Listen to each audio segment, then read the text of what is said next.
Hello to everyone here. I can see many familiar faces and many new. Welcome to our Strategies for Action series.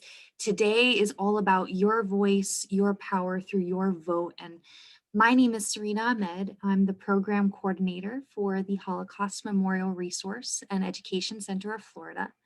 Our mission is to use the history and lessons of the Holocaust to build just and caring communities free of anti-Semitism and all forms of prejudice and bigotry. For those just learning about us, we are located just north of downtown Orlando, and we hope we'll be able to see you all in person very soon at the museum. Now, I am absolutely grateful to introduce you to our speaker today, Denise Burton with the League of Women Voters. Denise is a Columbia University graduate and has been a structural engineer for 33 years. With a passion for women's and voting rights, Denise has been active in the League of Women Voters, Orange County Student Outreach Program, making presentations and providing voter registration to local high school and college students. She's been a member of the League since 2018. A huge thank you to Denise and the League of Women Voters for hosting today's Strategy for Action program.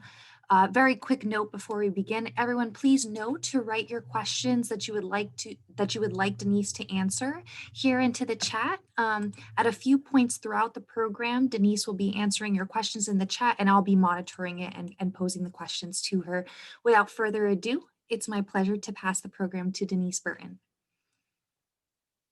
Hello, everyone. I want to thank the Holocaust Center for inviting the League of Women Voters here to talk about your voice, your power, and your vote.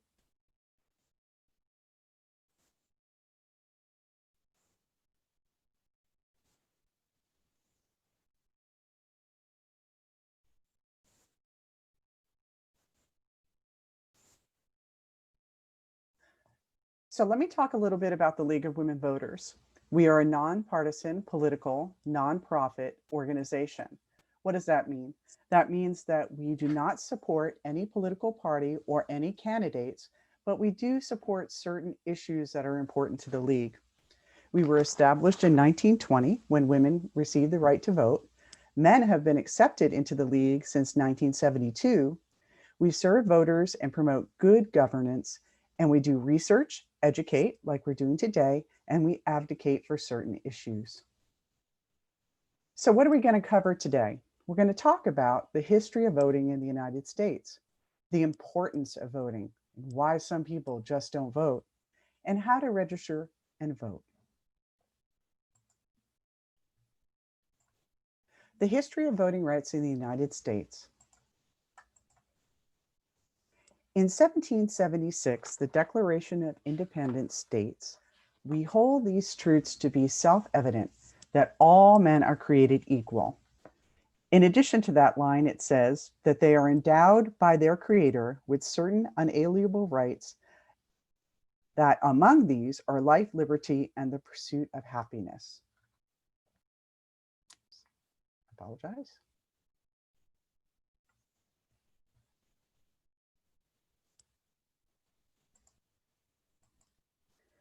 So those are lofty ideals for the founders to set forth in the Declaration of Independence. And think about it, who are the we that they're talking about? In 1776, who had the right to vote? Americans were denied the right to vote based on their race, gender, religion, economic status, local practices of some of the colonies. For example, we had 13 colonies, but 5 of the colonies barred Catholics from voting, and 4 of the colonies barred Jewish people. So voters were only about 10 to 20% of the entire American population at that time. So who are the we?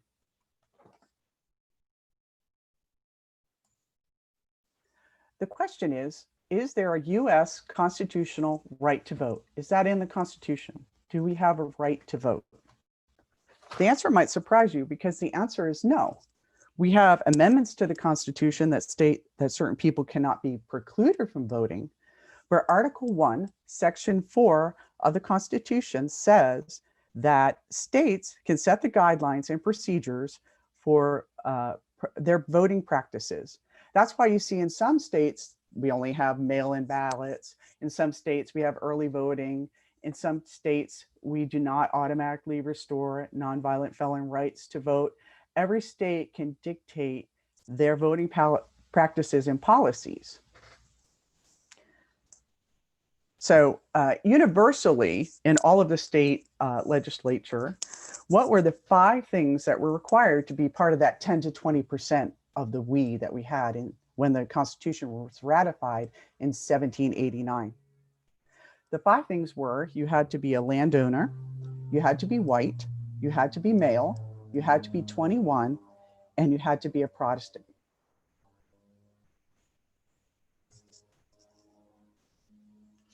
In 1869 to 1870, after the Civil War, the US Constitution ratified the 15th Amendment that said all male citizens over the age of 21 may vote regardless of race, color, or previous condition of servitude.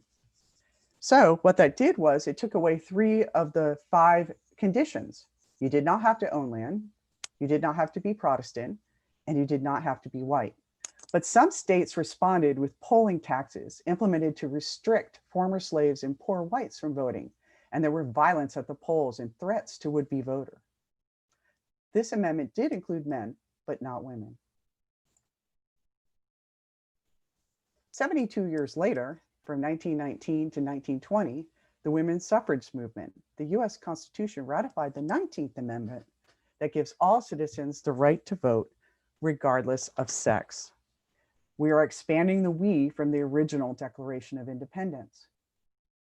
It took, again, 72 years for them to have this happen. And after the 19th Amendment was passed on August 26, 1920, on that November election, 8 million women voted in that election. Again, we're expanding the we. In 1924, the Native American suffrage.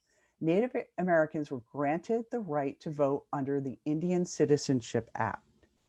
However, some states prevented Native Americans from voting by claiming they were not citizens because they lived on reservations. And in New Mexico, they prohibited Native Americans from voting until 1962. So here we have a federal law in 1924 that grants the right to vote under the Indian Citizenship Act, but they were precluded and suppressed from voting until 1962 in that state. In 1964, the poll tax was abolished. The US Constitution ratified the 24th Amendment that says that voters voting in any federal election cannot be prevented from voting due to failure to pay a poll tax or any other tax. And Congress shall have the power to enforce this article by appropriate legislation.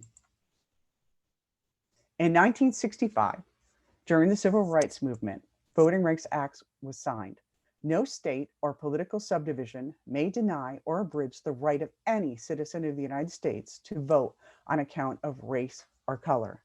This is a federal oversight of 9 states with a history of discrimination was now required. Remember, the states had the right to set all their policies and practices regarding voting and locations and polling sites and all of those things.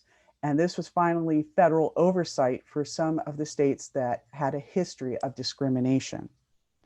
In Mississippi, voter turnout in 1964, prior to this act being passed, was 6% of the population. In 1969, after the Voting Rights Act was passed, it went up to 59%, again, increasing the we.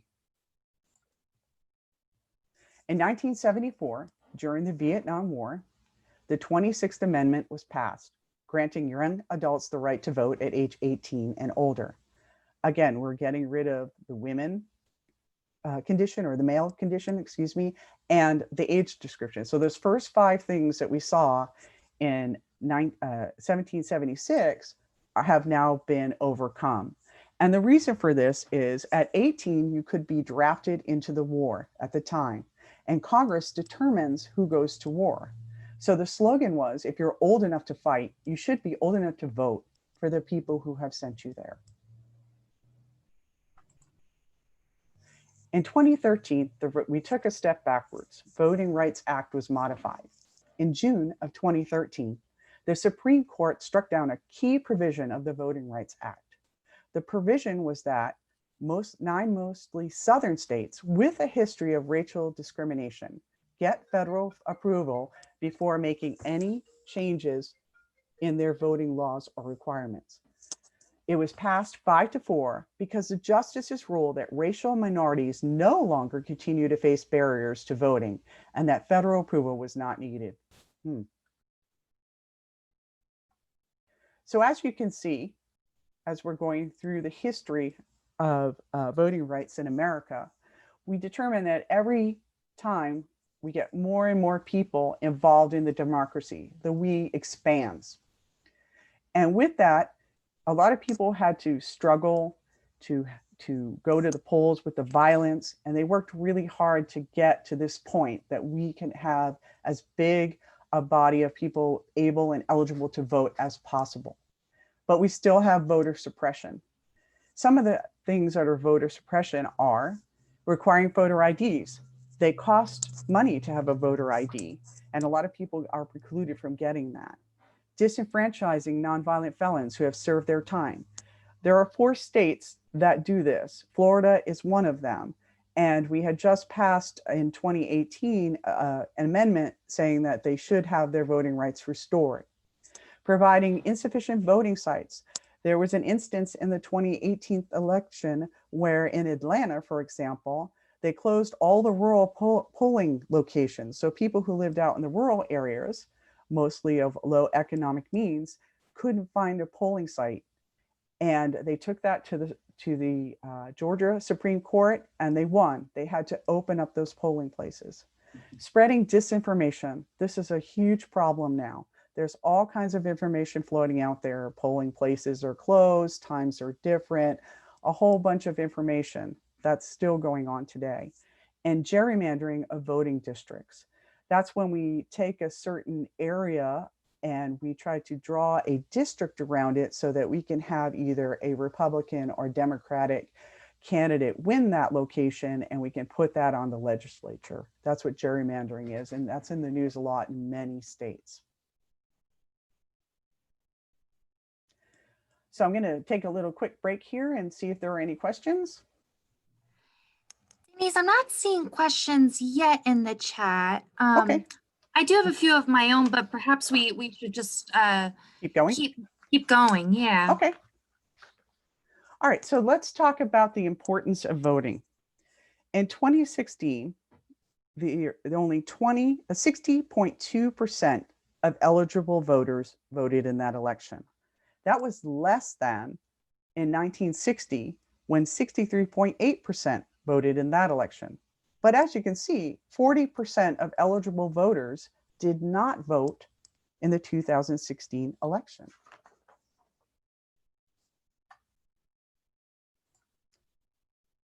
So let's talk about what things we care about. The election this year, 2020, just doesn't have the presidential election. It has a lot of other elections. And local, state, and national have different categories on how they affect your life. For example, for the local races, we have a race for sheriff, and sheriff provides police and fire protection. That directly affects us. Affordable housing will be on there. There's school board on there. School board will directly affect kids that are going back to school, whether they're going to do it remotely, whether they're going to be in person, how much, what kind of equipment they're going to have, what the teachers are going to have. That directly affects your everyday life, or could. Roads, whether your roads are going to be fixed. These are people you elect in the local elections.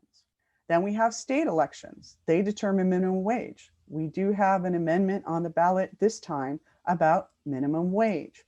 It affects your health care, how much money is going to be allocated to that, your state budget, college, and how much tuition is going to cost, and environmental issues that may be very important to you. These are all handled on state and local levels. Of course, on the national level, we talk about social justice, which is very important in immigration, and foreign affairs in the military. Congress decides who goes to war and how much money to allocate for all of the things that we use. So I want to stress that the ballot isn't just about presidential candidates. Yes, they're on there, but there are also many other things on there that are also very important that affect your daily life. Voting benefits people who vote. What I think about that is that if you go to the polls and you vote a candidate in, they're going to be more likely to listen to their constituents than the people who don't vote. And sometimes our issues are not all the same. For example, projected percentage of voting population by generation in 2020. Gen Zs are 10% of the population that are eligible to vote.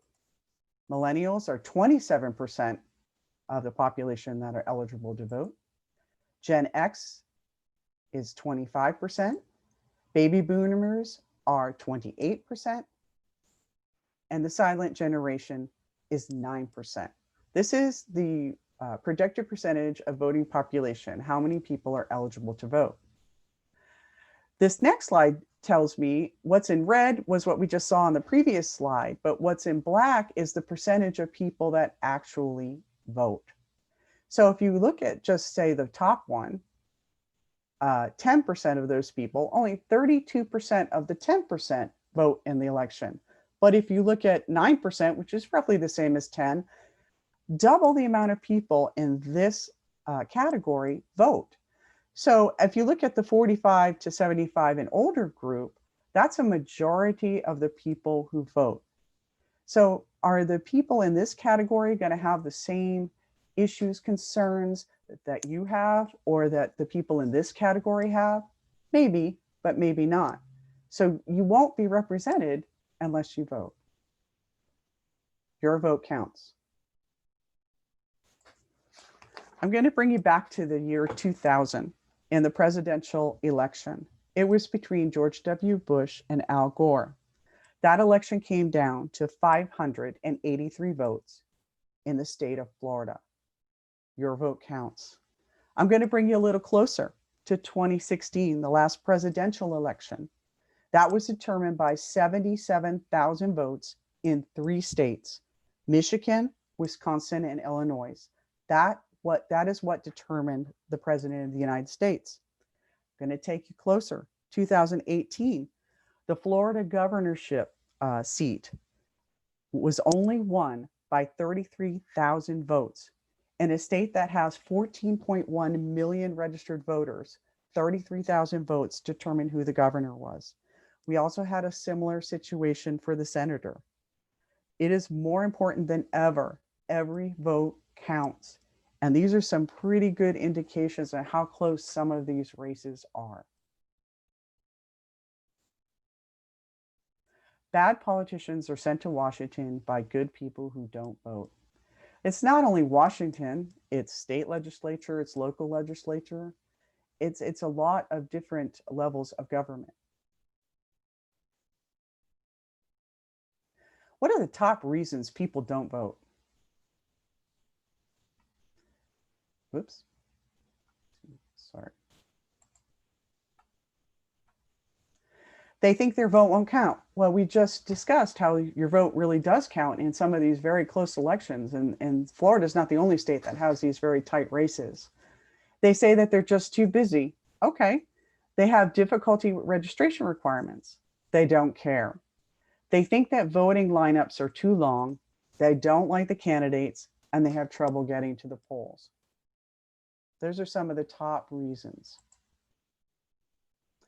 Well, in Florida, we have some solutions to those top reasons. If you want to register to vote in Florida, you must be a US citizen, you must be a Florida resident, you must be at least 18 years old, or you can pre-register to vote at 16, but you must wait until you're 18 years old to vote. So you can pre-register at 16, and at 18, they will send you your voter registration card. You have never been convicted of a felony unless your voting rights have been restored, and you have never been legally judged ineligible to vote, either for mental incapacity or for committing a crime. So where do we apply to register to vote in Florida? If you wanted to do it in person, you can go to the supervisor of elections office. You can go to get your Florida driver's license. When I got my Florida driver's license, they asked me, do you want to register to vote? And you can do it right there. It's motor to voter law allows you to do it there. Tax collector's office that insures driver's license, all offices that provide public assistance. Here are some of the other offices that are available: public libraries, authorized third-party voter registration organizations. That is the League of Women Voters. We are a third-party voter registration, and if we were on site, we would be able to register you to vote there. There are two ways we can do this that you can register to vote. You can vote with a paper application that you can download from the Supervisor of Elections website. If you do the paper ballot, the paper registration, you would need to check off whether it's a new registration or record an update or change. You must fill out 1 through 7, and you must include one form of identification, either your Florida driver's license or Florida ID, or the last 4 digits of your Social Security number. You must sign and date. Signature is extremely important, especially when we're going to do vote by mail. This signature that you sign here will be the signature that the supervisor of elections will identify for you when you go in to vote. So it's very important that you remember what that signature is. So we usually tell people to take a picture of it so they have a copy of how they signed it. So they'll be able to do the same thing when they actually go to vote. You can mail this in. The address is on the Supervisor of Elections website, or you can take it into the Supervisor of Elections website. But if you want to stay away from that, you can mail this in. The benefit of doing it on the paper ballot is if you do not have 2 forms of identification, you only do need 1. You can also register to vote online with registertovoteflorida.gov. If you go to that website, you'll see they need 2 forms of identification to register online. You must do it 29 days before the election. Well, this election that's coming up, the deadline is October 5th, which is Monday, which is only 5 days away. So if you haven't registered to vote, I highly recommend that you do it online or print out the paper ballot and bring it into the Supervisor of Elections office, or you can mail it as well, but it has to get there before the October 5th deadline. You can always check your voter registration at another website that the League has sponsored, which is vote41.org. So again, you will need 2 forms of ID to register. And again, this is some of the items that are required. So let's be ready to vote. Is there this section? We have, yeah, we actually have quite a few questions. Okay. If we could engage with some of them before Sure. moving in. Absolutely. Thank you so much, Denise. From James Daniel, his question is, I heard that only a quarter of people voted in the last election. Is that true? And on top of that question, we had one from Julia Francoise, who asked, in the last election, why is it that Donald Trump still won even after Hillary won the popular vote? That is because of the Electoral College. That's okay. Yes, Hillary Clinton did receive more popular votes in the 2016 election. I believe it was 3 million more, if I'm not mistaken. And the way that the Electoral College is set up, you win each state, you win the whole amount of electoral votes in the college. So for example, Florida, I believe, has 26, if I'm not mistaken.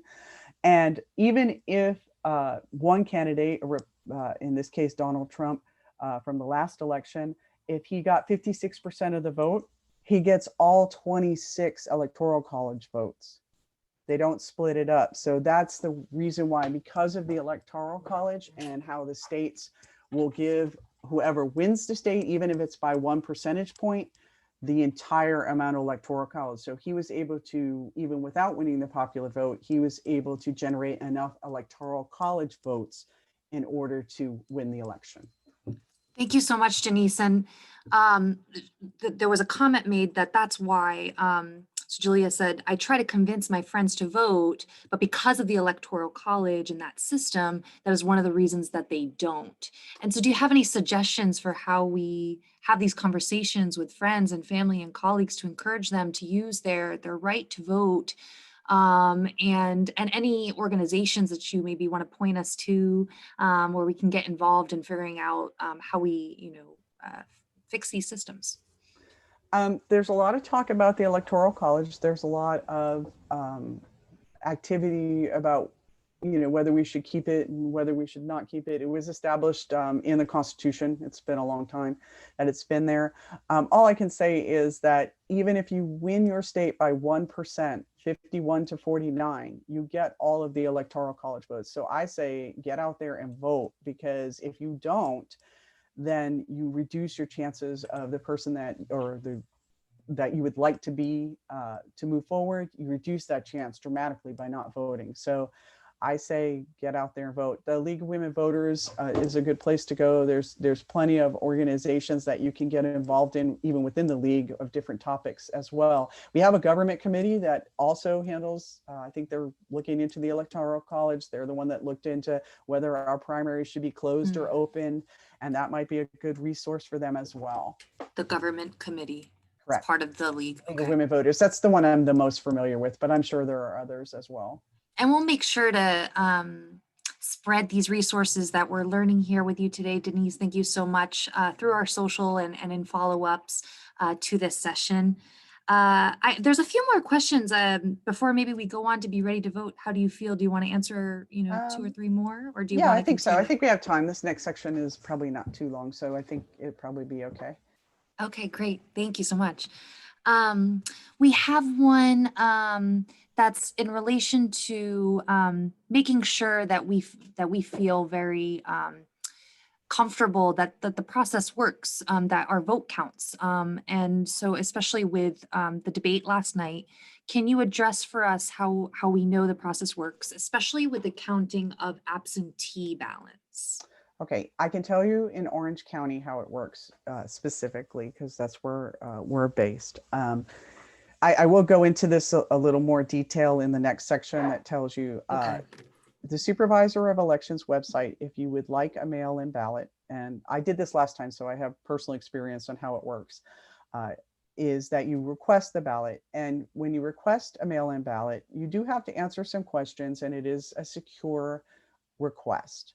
Once you do that, it'll say that you've requested, you can check, and it'll say you've requested your ballot. And you can tell in this particular case, they asked if you wanted it for just the 2020 elections. And in this particular case, I said yes. So I did receive my ballot when they said I was supposed to receive it. I did fill it out. I did sign and date the back. And again, I'll go through this in more detail. And there are 2 ways that you can return your ballot. You can send it through the mail if you feel comfortable with that. Or you can put it in one of the secure drop boxes at every early voting site. And again, I'll discuss this in the next section, that there is secured voting boxes that you can drop it in. You can go onto the website, and you can also track that, there are 72 in that box, or there are 9 in that box. You can see the count of what is in that box. It is my understanding that the Supervisor of Elections office collects those ballots every evening and brings them to the secure location. I believe that they are ready to be counted. I don't know if they count them ahead of time or they count them on the day of election. I'm not sure about that. I'll have to get clarification on that. I can tell you, I dropped mine at the Supervisor of Elections office. There was 2 locations. It was manned by individuals that work for the supervisor or volunteer for the Supervisor of Election. They checked the back to make sure it was signed. They checked it was dated. I put it right in the box. I got a text message before I even got home that says, "We have received your ballot." And I said, okay, so we will be sending you more information. The next thing that happened was, I think the day later, it said, please, Supervisor Lesson, please click here. I clicked here. It said, "We have accepted your ballot." So it was accepted and it was in the queue. All I can say is I've done it both ways. When you go into the polling place, you put it in the machine and it says it tallies it. I mean, that's your assurance that it's been put in the machine and counted.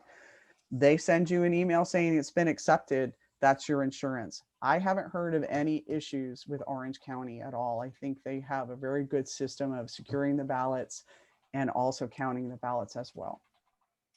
I don't Thank know you if that so answers much. the question that he had. I hope so.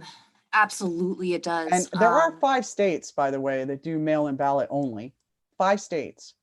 And they have done it mail-in ballot for years. And there hasn't been any credible evidence of any widespread issues.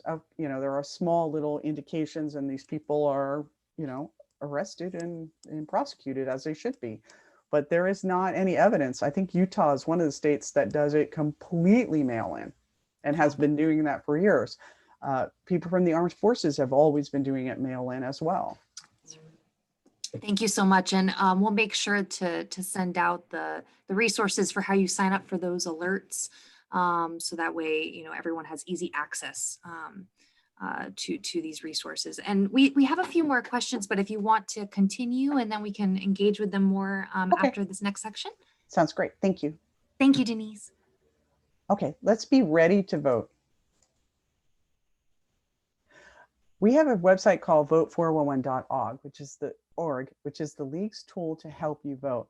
You can check a lot of things there. You can check, you can register to vote there, or you can do it by the Supervisor of Elections office, or register to vote florida.gov. You can check your voter registration status. I highly recommend that everyone check your voter registration status now. You can either do it through this vote401.org, or you can go to the Supervisor of Elections website. And you can also find out what's on your ballot as well. You can do that at the Supervisor of Elections website too. I actually downloaded my sample ballot yesterday.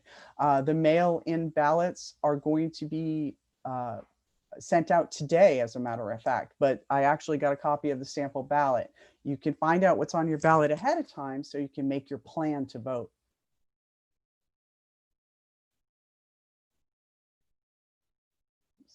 Okay. So if you go to the vote411.org website, all you have to do is type in your street address, your city, your state, and your zip code and hit submit. And you can see what's on your ballot. You can check your voter registration. You can find your polling place, very important. You can discover upcoming debates in your area. We probably won't have those this year except via social media or Zoom or something of that nature, and much, much more. What the League of Women Voters does do at the Vote 411 as a voting guide is that we will ask all the candidates 5 questions. They will respond to those 5 questions. It's nonpartisan, and whatever they respond, however they respond, that gets put into the vote411.org untouched, the way they gave it to us. And then you can compare the candidates and where they stand on certain issues. And this will help you become a more informed and educated voter. A lot of people don't know who their state representative is, or maybe who their school board member is. And it's a good resource to be able to look at that and say, oh yeah, I agree with this, or no, I don't agree with that. And it will help you with your selection process. So it's a really good tool for that. So let's talk about, there are 3 ways to vote in Florida. I'm going to talk a little bit more about the vote by mail. That's the safest during the COVID-19 pandemic, but it must be received by 7 p.m. on election day. There is to vote early. There are many locations. If you choose to vote early, you can go to any early voting locations. The locations are found either on the vote411.org or at the Supervisor of Elections website, which I listed below, ocfelections.com, and it will tell you where all the early voting sites are, and you can go to any one of them prior to election day.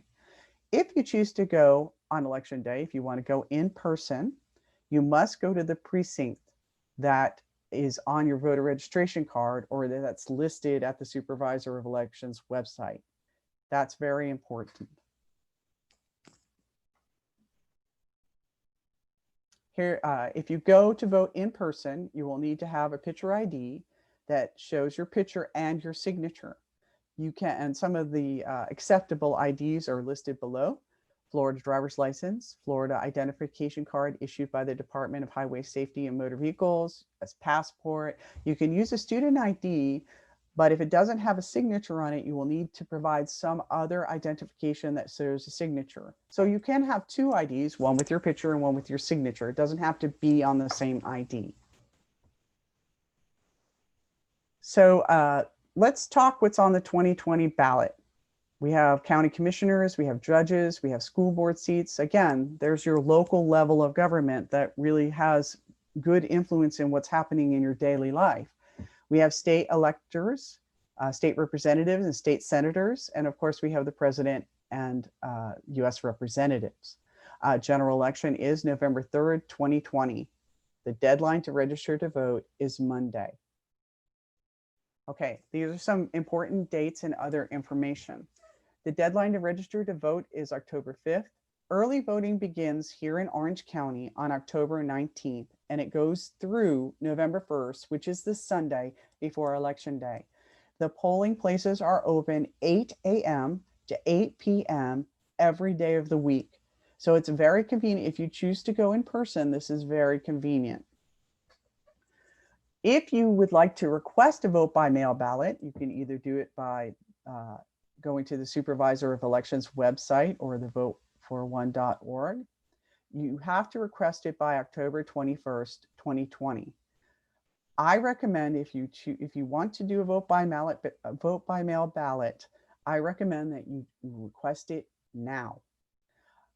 Now, if you decide October 19th that you really want to go to the polling site, that you're going to go to early voting and you want to cast your ballot in person, you can bring your mail-in ballot to the polling site. You can give that to the poll worker and they will give you a ballot to use there to put into the machine. But you must bring your ballot with you to exchange for the ballot that you're going to use for the voting in person site.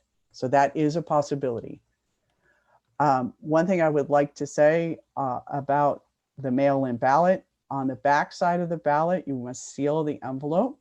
You must sign and date it. It's important that the signature matches either the paper registration that you did with the one form of identification that I talked about earlier. It must match that, and date it. It's incredibly important. If you did it online, then it must match the signature that you have on your driver's license or Florida ID card. Signature is incredibly important. Please sign and date the back of your mail-in ballot. I also highly recommend that you either put your phone number or an email address. So if there is an issue at all with your ballot, that the supervisor of election can get that back to you and you can address it and get your ballot in plenty of time. I recommend that you return your ballot as early as you feel comfortable doing. We recommend 10 to 15 days prior to the election. Now, if you want to mail it in, that's what we recommend, at least 15 days. So that doesn't leave a lot of time. I think that's October 13th. So and you can always drop it off at a secure drop box. And I believe that every evening they collect those ballots and bring them to the supervisor of elections office. And quick question, Denise, yes, on Sandra is asking, can she bring her mail-in ballot to a polling place early? And so I wanted to ask it now, you know, how early can we bring our mail-in ballots in? Okay, early voting starts October 19th. So if you want to put it in a secure drop box at an early voting site, then it starts October 19th. If you want to mail it back to the supervisor of elections office, your mail-in ballot, you can do that as soon as you get it and you can mail it back, or you can drop it off there if you want to do it that way as well. If you want to exchange it out and actually vote in person, then anytime October 24th through November 1st, and I believe you can actually even do it on November 3rd if you choose to do that. But I would recommend that you do it October 24th to November 1st to exchange, if you want to do in person, exchange your mail-in ballot. I'm not sure if that answered the question. It does. Thank you so much. So Okay. we can bring our mail-in ballots if we Yes. want, Yes. in person, and we can do that as early voting begins, which is October Correct. 9th. And exchange it is if that's what you want to do. Or you can drop it in the secure Dropbox because that's when they'll be available. On October 24th is the first day they'll be available. Thank you. Okay. And of course, November 3rd is Election Day 2020. You must vote in person at your precinct.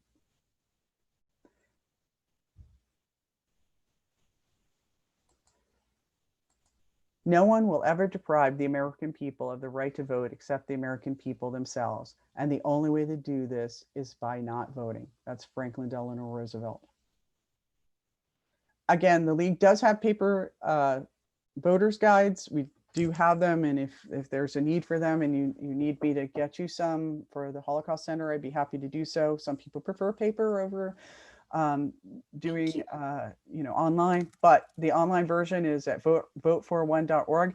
I looked last night. It hasn't been uploaded with everything yet because the ballots are just coming out today. So if you check back in about a week, they probably will have they'll have your voting registration and that kind of stuff, but they won't have the candidate and what's on your ballot until they mail out the ballots to us now. So they should be loading that in shortly. I imagine they'll have that fairly soon. Okay, if you would like to join the league, membership is free to students. You can help us register voters. You can be an advocacy committee. You can get involved. You can go to LWVOC.org. Here is another thing, especially with the current environment that we have now. Here's some more resources that we recommend that you look at in order to vet your candidates, to vet your information that you're hearing out there. www.vote411 does describe the candidates and their positions. If you want to find your state representative, you go to myfloridahouse.gov. If you want to look for your state senator and have information about them and their platforms, go there.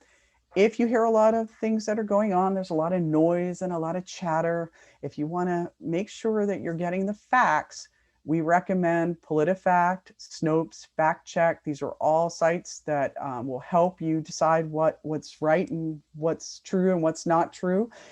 I also recommend ballotpedia.org. It has a lot of information about the amendments on there as well. If you have some questions about that, the Center for Fiscal Economic Policy is another resource, and who's funding what. That's also a nice thing to look into to make sure you understand where this is coming from, if it's coming from dark money or if it's coming from some source that you identify, you want to see. That's the place to go for that. We here at the League of Women Voters say that an informed voter is a responsible voter. Whoops. So if you want more information, that's the Florida League of Women Voters Florida. You can always go to that website, and that will give you a lot of information that you might need. So with that, that kind of concludes my presentation. Again, I just want to impress upon you that the Dropbox are at early voting sites. If you don't want to mail it in, that's a great option. Signature. Please make sure you sign in date and make sure it matches what you have on file with the supervisor of elections. You can always call them. They're extremely helpful if you have questions about that. And again, vet your sources, get unbiased opinions, make your decision, and vote for what you want. Denise, thank you so much for uplifting us all today with such important history, its connections to the present, and making sure that we're informed and engaged voters, and we know these resources to make sure that we are ready to vote. And so I have a few questions that I'd love to pass to you from our attendees today. I'm going to start with some of the earlier ones. We have one from Fred Brown, who is asking, what is being done in order to deal with gerrymandering? And who's trying to change this right now? Who's working on this? I know the league is working on it. There are a lot of other people that are also working. I don't know specifically who, but I know this has been brought up in many, many court cases. And unfortunately, that seems to be the location where this is being solved. These cases are brought to whatever the state Supreme Court is, and they're ruled as gerrymandering. And that's here in Florida. We had a very interesting one. It went from like Fort Pierce, and it did like a little. We used to call it the snake, and it looked like a snake, and it went up to Melbourne, and it was just to hit that congressional district. Well, they took it to court and they won that, so they were able to diverse that district. So I think that as far as I know, it's the courts that are handling, and people are bringing that forward. People like the League of Women Voters, they have also a legal arm as well. Thank you so much. This next question is from Francisco, who's asking, is it democratic to leave prisoners out of voting rights? And to add on that question, if I may use my privilege as the question facilitator, to add on to that, if you could, educate us a little bit more on the status of Amendment 4 here in Florida right now. Sure. Amendment 4 was passed in 2018 with, I believe, 64%. An amendment is required to be passed by 60% or greater. It was passed in 2018 to restore nonviolent felons' rights. We are one of only 4 states that do not automatically restore nonviolent felon rights after they have served their time and their parole and as deemed they've done their service, their restitution. What I know now is that we've had a lot of court cases, one that we recently just lost, about trying to say that if people have to pay back their court fees and they have to pay back all these other things that are not part of the original reason for why they were incarcerated, that they have to pay all that back before they can get their voting rights back. Just a little history on this. Prior to the last governor, it was automatic that if you paid your restitution and you were a nonviolent felon, you automatically got it restored. You didn't have to do anything. It was already given back to you. So that's the history of Florida. When we had the last governor, he decided that he was going to put together a committee or to look at who was going to get restored and who was not going to get restored. And he actually got taken to court, is my understanding, because he didn't give anybody any guidelines on what they were required to do. He would just say yes or no. And they didn't tell him, well, this is your path to try to get restored. So he had to come up with some of implications because the Supreme Court here in Florida Supreme Court deemed that he had to do so. When we got passed here, the voter rolls have been increased. There were 1.4 million nonviolent felons that we were looking to register to vote and to increase that we talked about earlier. And we have registered a lot of them, but we're still in the process of registering other. And the ACLU is working on it, that I know. I know that we've been sending postcards to those who have, trying to encourage them to register and things of that nature. But it's still in the courts. We're still fighting as the league to get as many as possible. And I'm hopeful. I mean, there's some things in the newspaper. There's some funds where people are paying off these requirements and trying to get people to register to vote. And we're not the only one. I think Virginia, I read a story about that person there in Virginia. She only owed $900 and they would not register her to vote. And she didn't have the money. She had to choose between that and feeding her family. So yeah, it's a process and the league is on top of it and we're moving forward. So I'm hopeful that we can get this addressed and get everybody back on the rolls, increase the we. Thank you so much, Denise. And I had one more question on increasing the we, because I loved this phrase that you were using, and it's beyond infuriating, the amount of work that activists have put in, have died for the right to vote. And we pass amendments and there's still all this pushback and voter suppression that we see, right? And I was hoping you can also update us on, quickly on as much as possible in regards to the June 2013 Supreme Court decision that you mentioned earlier.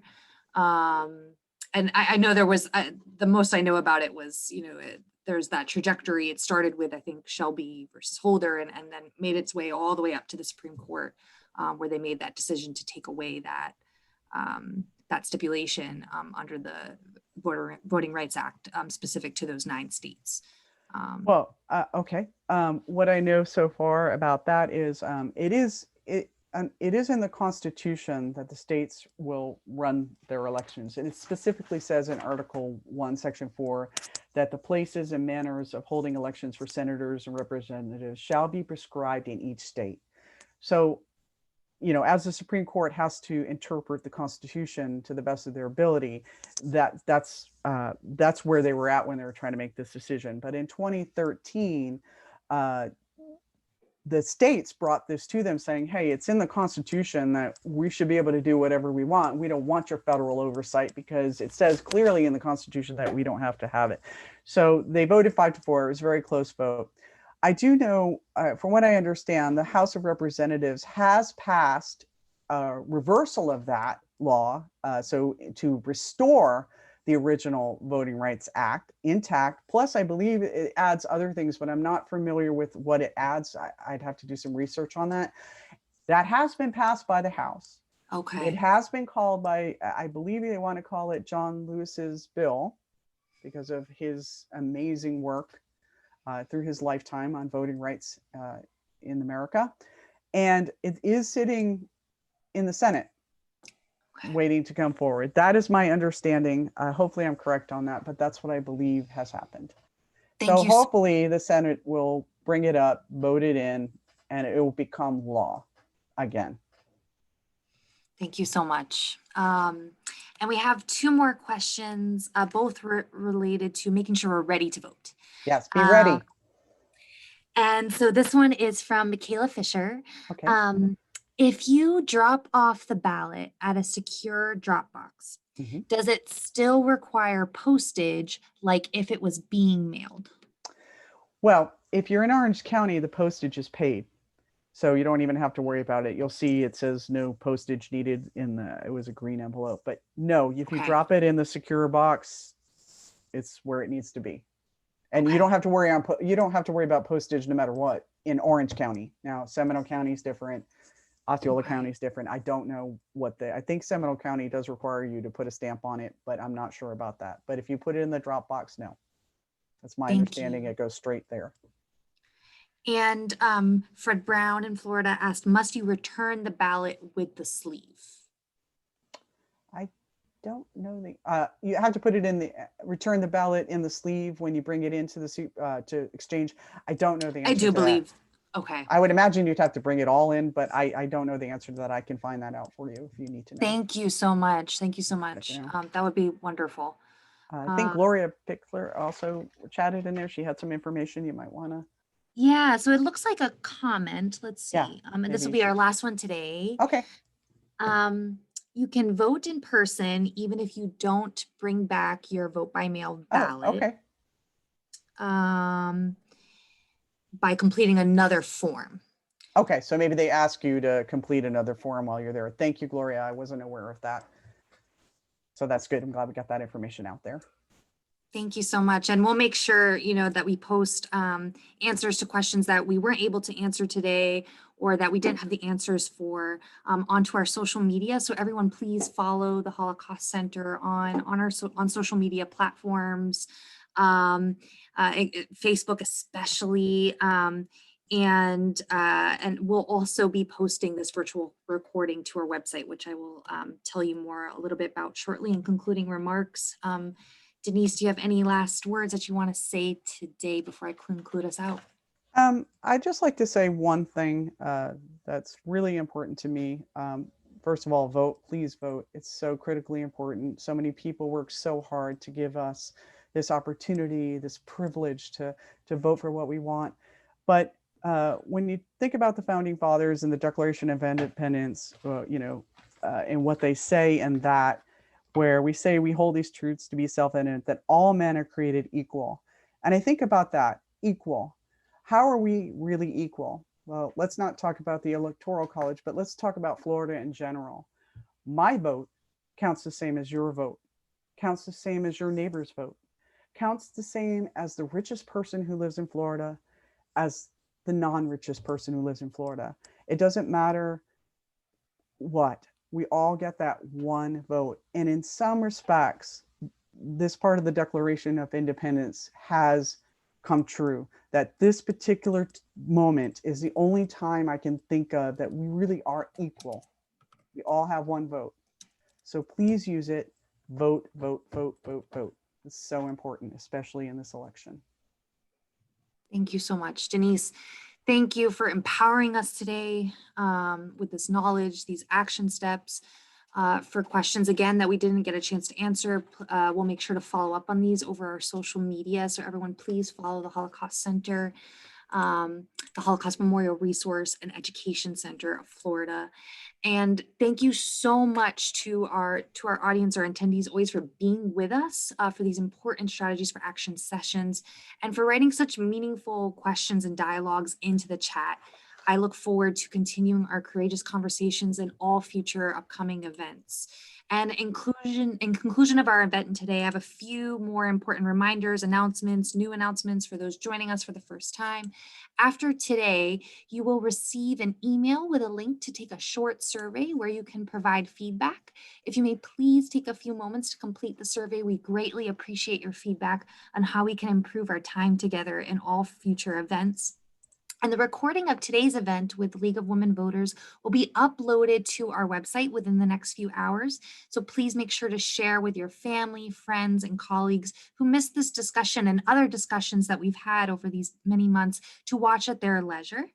There are also links being posted, as you can see, into the chat where you can access all that I am speaking to right now and where you can also donate to the Holocaust Center and support our mission. Thank you all so much for your financial support to make sure that these special programs continue and keep going. Our next virtual program, part of our Strategies for Action series, is on October 14th, Wednesday from noon to 1 p.m. This event is called Becoming a Beloved Community and features speaker Kyle Steele. The beloved community is a notion popularized by Dr. Martin Luther King Jr. Kyle is passionate in affirming the dignity and worth of all humans in ways that do not put our different views against each other. On October 14th at noon, Kyle will help us act, build, and maintain a vision and framework called Beloved Community, where we can creatively and effectively address racism, poverty, and aggression in our respective communities and other spheres of influence. And then that same day on October 14th at 4 p.m., we also have a virtual teacher professional development opportunity centering Holocaust Education Week and the new state Florida mandate. And finally, I want to make sure to highlight for you all our event on October 18th at 3 p.m., where we have a chance to listen and to learn from Renee Silver, a survivor of the Holocaust, as part of our In My Own Words series. Please visit our website for further information on all of these very special events and to register. On behalf of the Holocaust Center, thank you all so much for being with us today. I hope you all stay safe, get out there to vote, and have a wonderful rest of your day. Thank you so much.